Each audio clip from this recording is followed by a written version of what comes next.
So it's all for play for still. I think so. Do you want to bet against us?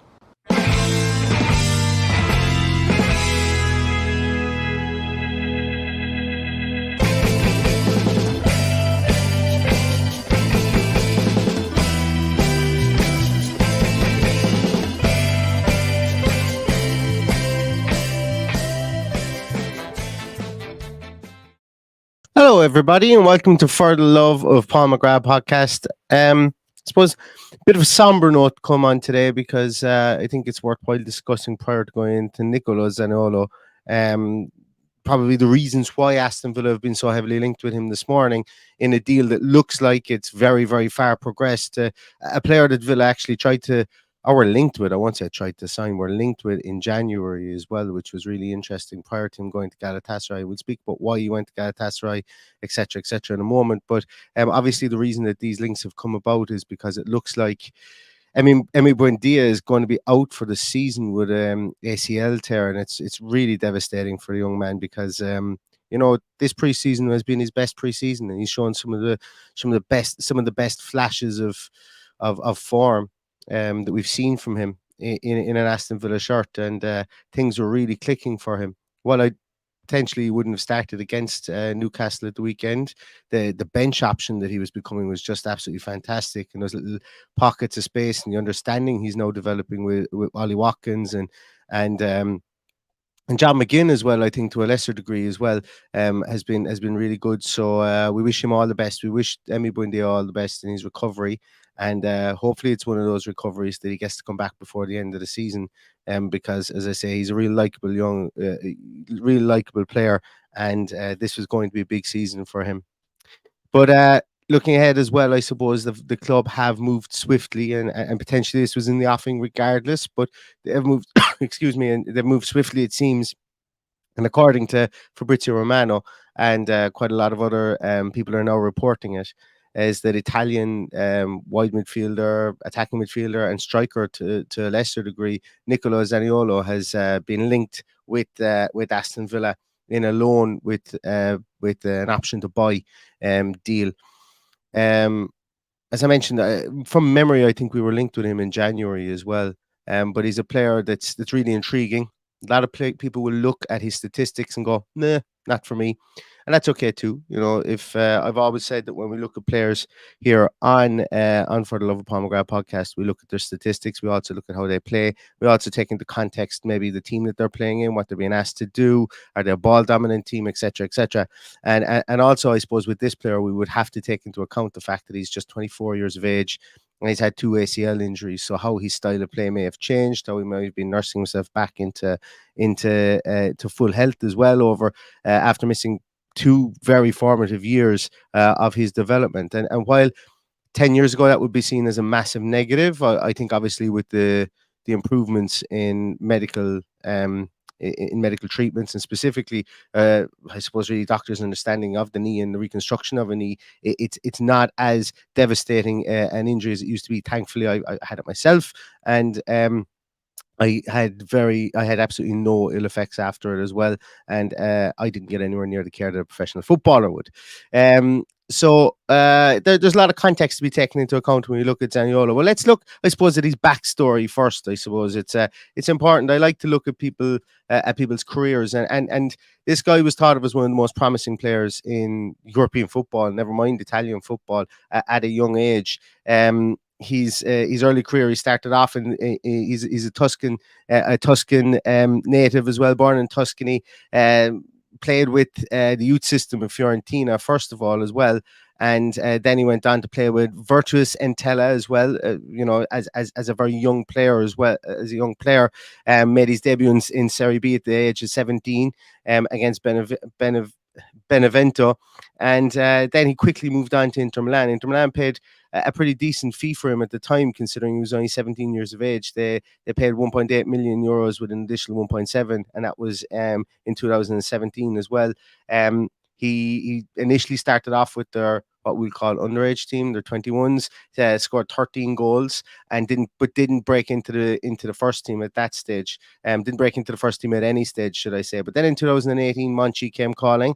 Inter Milan were negotiating a deal with Roma for Nangolan, and as part of that deal, David Santon and Nicolo Zaniolo were actually sent to Roma. So Monchi has previously negotiated for him as well. So I know a lot of people say he bought him. Essentially, it was part of a swap deal. Where Nangolan went out and these two guys came in as well.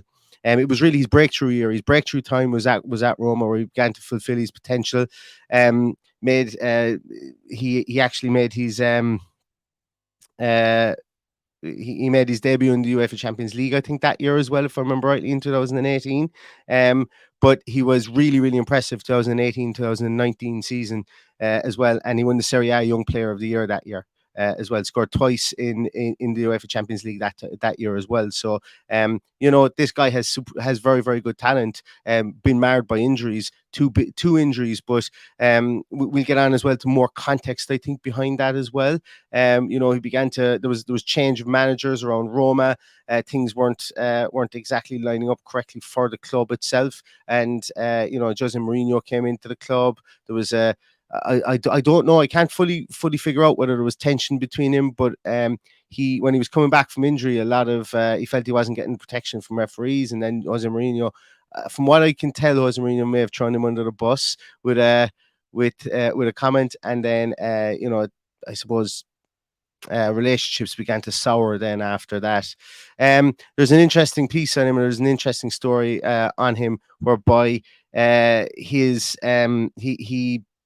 submitted a transfer request, and afterwards the Roma ultras actually appeared at his house and chased him out of his house.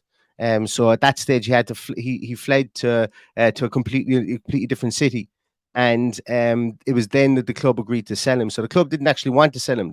And if they were going to send him, they were demanding like 50 million euros from him. They thought really, really highly of him. I think actually at that stage, if memory serves me right, himself and Mourinho had patched things up.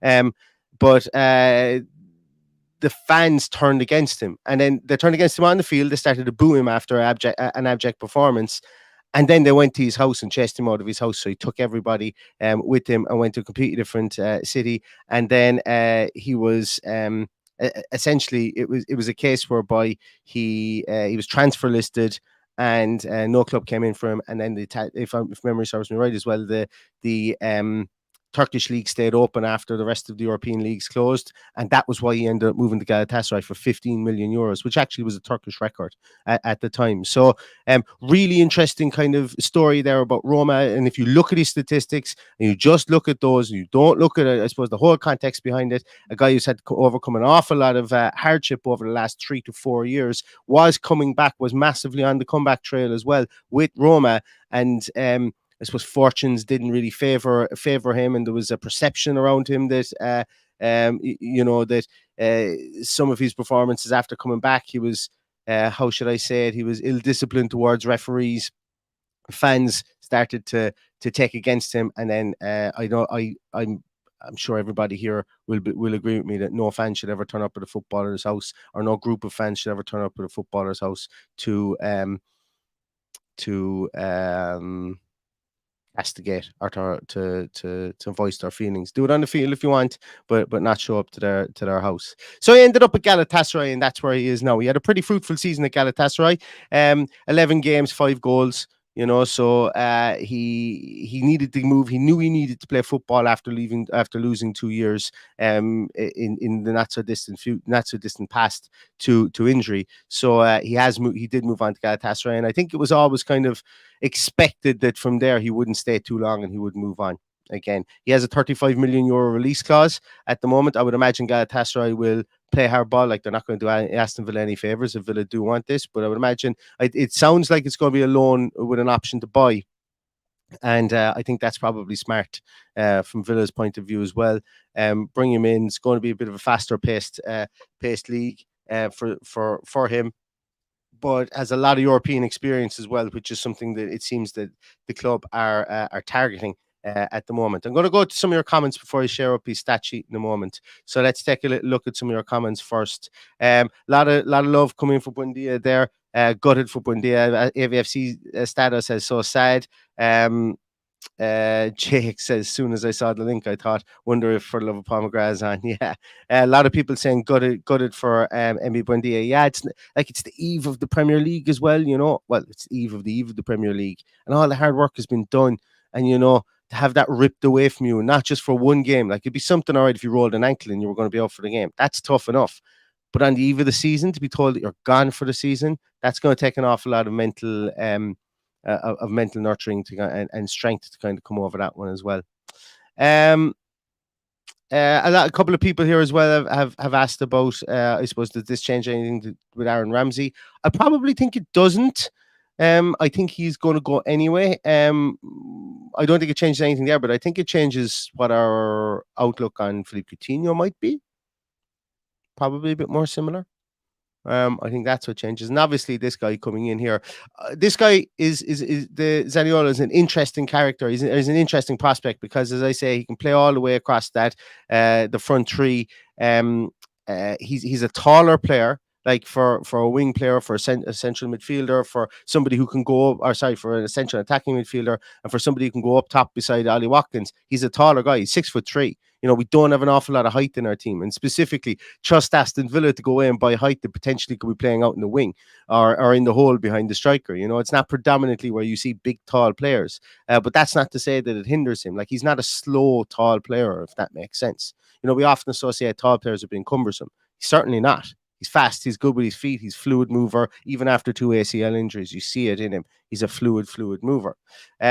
More comments from you guys there as well. Holdender 2012 says, very disappointing news about Emi. Don't know much about Zaniolo, but watch the YouTube video of his goals and he looks good. If the boss wants him, then that's good enough.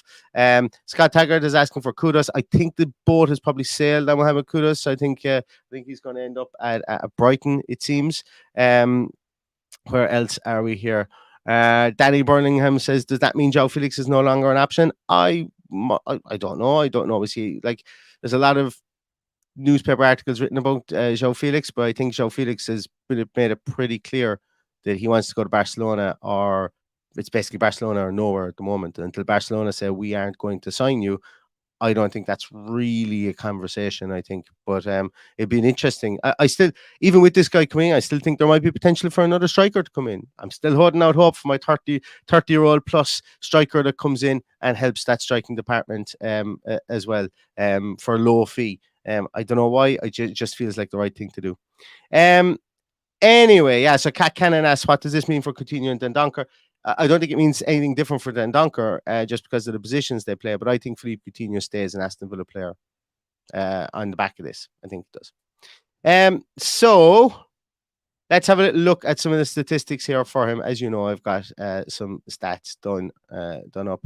Now, you're going to look at these stats and you're going to say, Neil, there's an awful lot of low points here for him. There's an awful lot of low points here for him. And that is true. There is. But remember, this is coming from this is a player who was moved essentially by necessity to a completely different league in Turkey, didn't know the players, was thrust straight into it and started to gain a bit of traction within the league. But if we think about it, we've seen players similar to this before. We've seen players like this is a snapshot of somebody's. This isn't a snapshot of somebody's talent. I've always said it before. Statistics are not a snapshot of somebody's talent in the main. They're a snapshot of what somebody is being asked to do. This guy, no matter whether it's been at Roma when you watch the games or whether he's been at Galatasaray, he's been asked pick up that ball and drive with that ball. Run, dribble. Be that ball carrier. Get that ball forward and shoot. He's been an attacking outlet for both of those teams. He's not somebody that has been forced the ball over the last 2 years. Certainly in a Mourinho team, like as a Mourinho team, you're not going to have somebody who's going to be forced the ball, as in you're not going to have a workhorse. They're predominantly a defensive team. A lot of the time in Mourinho's style. Spoiler alert, as if people don't know that already. Came into Galatasaray and his job was like, just have at it. Be as attacking as you want and don't worry about any of your defensive duties. He can play both ways, as in he can defend. It's not that he can't defend. These statistics are a snapshot of 365 days. It's not that he can't defend. It's very symptomatic of what he's been asked to do over the last year. And that's been be an attacking force. We'll let other people look after the defensive side of things. Like, you don't have to be a rounded footballer when you're an attacker. It helps, but sometimes people are just told, you go out there when the ball comes to you, your other outlet of attack, and this is what you need to do. You need to be good positionally, but we don't exactly want you diving into tackles.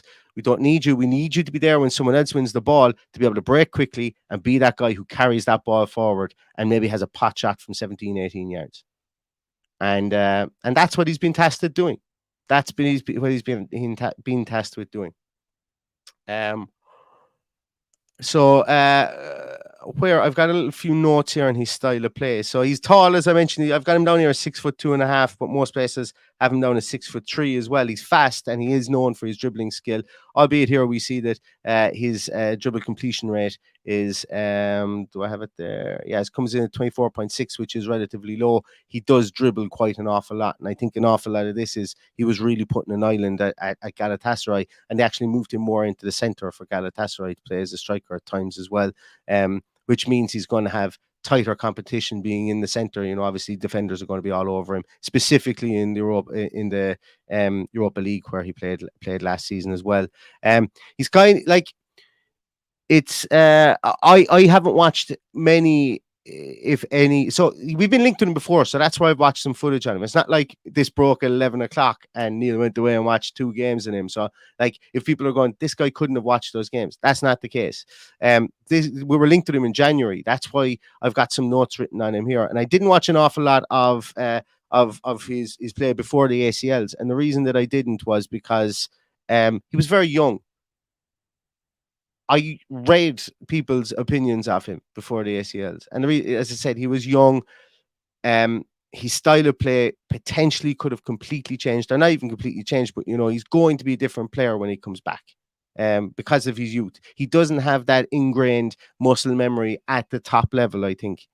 This is just my opinion on it. So I watched watched stuff after his ACLs, and what I saw was he had he showed some really good effort and really good endeavor off the ball as well when he didn't have the ball.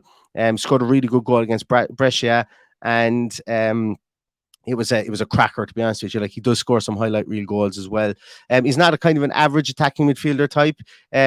He kind of, his role asks him to kind of pick up loose pockets of space, kind of unorthodox pockets of space, drag players into areas they don't like, and then fill that space then quickly. Kind of like Buendia has been doing in pre-season as well, I might add. He does like to drift from the outside in as well, which is why why you will see an awful lot of him playing here from the right-hand side when you look at his heat map below. And when he gets the ball, he drives with the ball. He drives forward with the ball, and it's players that are going to try and make those yards from dribbling that are going to get tackled the most. Once again, spoiler alert. That's just what happens. So it's he's got. I can't remember the game. I think it could have been against Spal that he played, the Italian team Spal, where he had a couple of, in a short passage of play, he had 2 or 3 really good kind of slide rule passes, as they're called, you know, through balls onto the striker, whose name escapes me now, who was playing up top. But I think it could have been Tammy, actually. I think it could have been Tammy Abraham that was playing, but some lovely little through balls there as well. So he's able to play that as well. And you know, he is somebody who's tasked with both taking the ball into the final third and also receiving and finishing the ball in the final third as well. He's got really good dribbling skills. Don't look at his dribble success rate here and think that is the measure of him. He's a really good dribbler of the ball. He really is. He's a good dribbler of the ball. He's got nimble feet. He's very agile. For a big, well, here we go. He's got great feet for a big man. Anybody had that in their bingo card? Now it's time to drink. But for a big guy, he's able to move around, and he's able to get out of tight spaces. You know, his feet are very good. So that's not an issue at all. Obviously, does have some flaws. He's a very good dribbler, but guess what?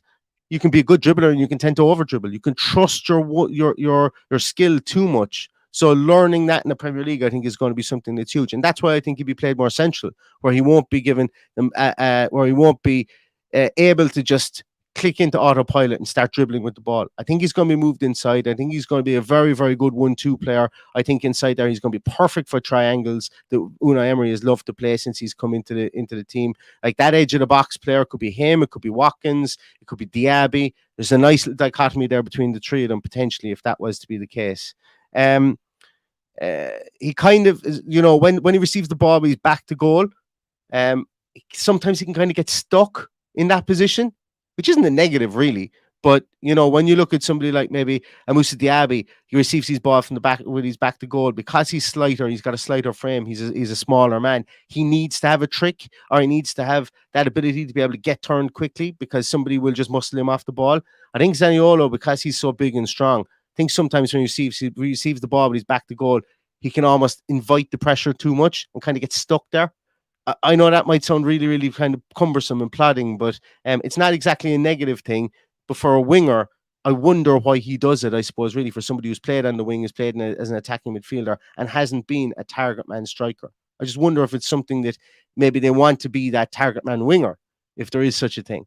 Maybe that's one reason that he was being asked to do it at Roma. He could have been asked to do it. It could be a Jose Mourinho thing, try and get likes of Pellegrini, the full backs into the play. That's probably why now that I'm talking about it. But it's something that I saw with him. He just kind of got stuck a couple of times and almost like when there was no one around him, just wanted to almost hold the ball in that position with wide. Probably was a tactic, but it just stood out, I think, a small bit. What else do we have there? So one of the biggest things he's going to have is he's going to have to find the right balance between trusting his natural dribbling ability. He's going to have to find that balance in the Premier League. But as I say, that's easily taught. That is easily taught, decision making with regards to and having faster players, other fast players, should I say, around him would be a big benefit as well. Very versatile player, as I mentioned before. He's played in several midfielders. He comes from great stock. His father was a professional footballer. Igor Zaniolo was a professional footballer as well, so he comes from good stock too as well. There, like some career statistics, he's played for Italy 13 times, has 2 goals. He's only 24 years of age. He's missed 2 years. He got injured just before Euro 2020, the original Euro 2020, prior to the COVID break. And then during the international break, he got injured again in 2020, if I remember rightly. So he got injured in 2019. He got injured again then in 2020. Since then, he's been relatively injury-free, a couple of shoulder injuries and things like that, but nothing ACL-wise. I think is important to say. I mentioned he won Serie A Young Player of the Year in 18-19. Other statistics, he has, in 18-19 for Roma, 27 appearances, 4 goals. Next year, then he had 26 appearances, 6 goals, 28 appearances, 2 goals. He had 1 goal in 13 appearances prior to moving to Galatasaray, where he had 11 and 5 as well. So, he chips in with goals and he's pretty decent. And when we look at him here from the point of view, of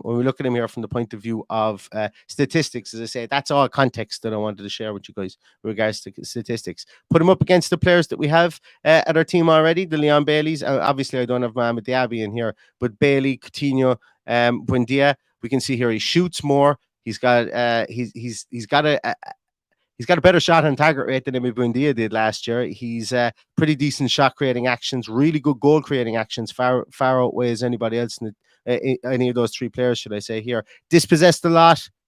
We haven't shied away from that. I mentioned it there a moment ago. His dribble success rate is lower. I expect that to get better. Passing percentage is up there with Leon Bailey. So from an attacking midfielder point of view, he's so. He does some things really well. He actually kind of grades out, I think, with decent in a team that's a bit more ball dominant, which Aston Villa will be, and under the professor, I think that those statistics, things like his pass attempts will increase, his dribble success will increase, and his pass percentage will increase as well, because he won't be starved of the ball. I think that's a fair assumption to make. Looking at him here, how he stacks up against the strikers, this is where I think is probably more relevant as such, is that he's going to play in that more withdrawn second striker role, maybe pushed up top a small little bit. We can see here his shots, ball recoveries, shot creating actions, goal creating actions, far eclipse the guys that we have here. And I do have Danny Ings in there because he's the only other functioning striker that has I could have put Cameron Archer's championship record in there. Maybe I should have, just to show it. But this is just basing it on last year's results. Doesn't miss an awful lot of chances as well. As I say, he probably does have to brush up on his shot and target rate. But there are reasons why this guy was thought of as one of the most promising players in Europe at one stage. He's got all the physical attributes you could want. He's had 2 years out of the game, and then he had a pretty traumatic experience, I would imagine. If some group of fans arrive onto your house, and then you're essentially being forced into exile in Galatasaray. Galatasaray must have been licking their lips. Yeah, we'll sign him for 15 million. We put a 35 million clause, knowing full well that they'd only have a 6 months of the player because he's so highly thought of across Europe. So that's my little piece in him. I think there's a question here from Richie Ryan. Is he more of a potential player? I think granted the fact that Manchi has signed him previously and would have working knowledge of him, and the fact that we wanted to sign him, we were rumored wanting to sign him in January as well. I think he's probably a small bit more than a potential player at 24 years of age. I think people know what he can do, but I think it's fair to say we don't know what he can do in the Premier League. So from that point of view, I think you would say that yes, the potential for him to come in here and hit the ground running in the Premier League is an unknown. The fact that it's a loan, it looks like it's going to be a loan with an option to buy, is most likely to get the deal over the line quickly. But also, it gives relative stability to Aston Villa from the point of view that if the loan doesn't work out. If the loan doesn't work out, he heads back to Galatasaray. That's what it looks like. Could be completely different after after the nuts and bolts of the deal do filter out as well.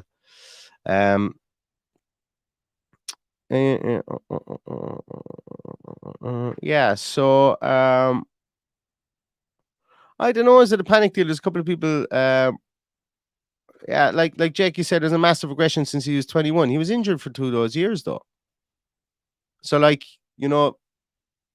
that's where that's my thing. So please know, Zaniolo, I've been watching this lad for years. Massive regression since he was 21. But the context of that is he was injured for 2 years. He was injured for when he was 21, midway through when he was 21, and when he was 22. So he came back when he was 23, essentially, or end of his 22nd year. So the context of that is there, but it's I don't know, is it a panic buy considering we've been I suppose it's they've dipped into it. I suppose you could call it a panic buy at the same time. Because they have to react, but not all panic buys fail.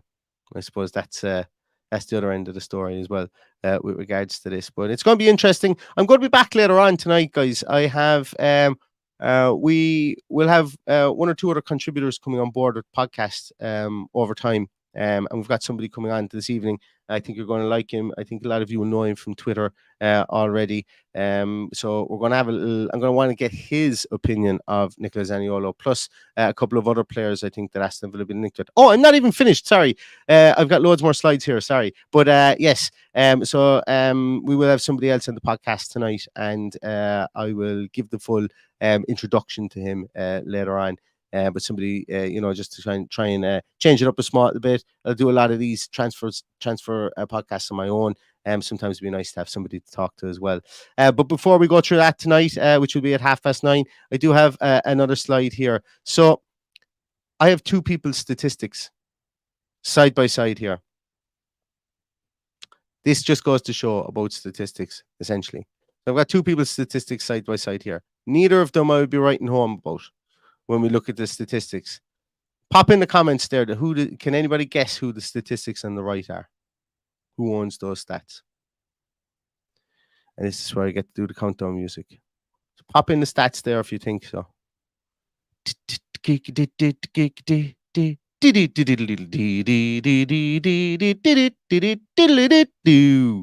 We've got no comments in the comment room after that. So everybody. And yes, I know my countdown music was absolutely fantastic. And for anybody outside the UK, you're not going to get that, but believe me, it was absolutely spot on.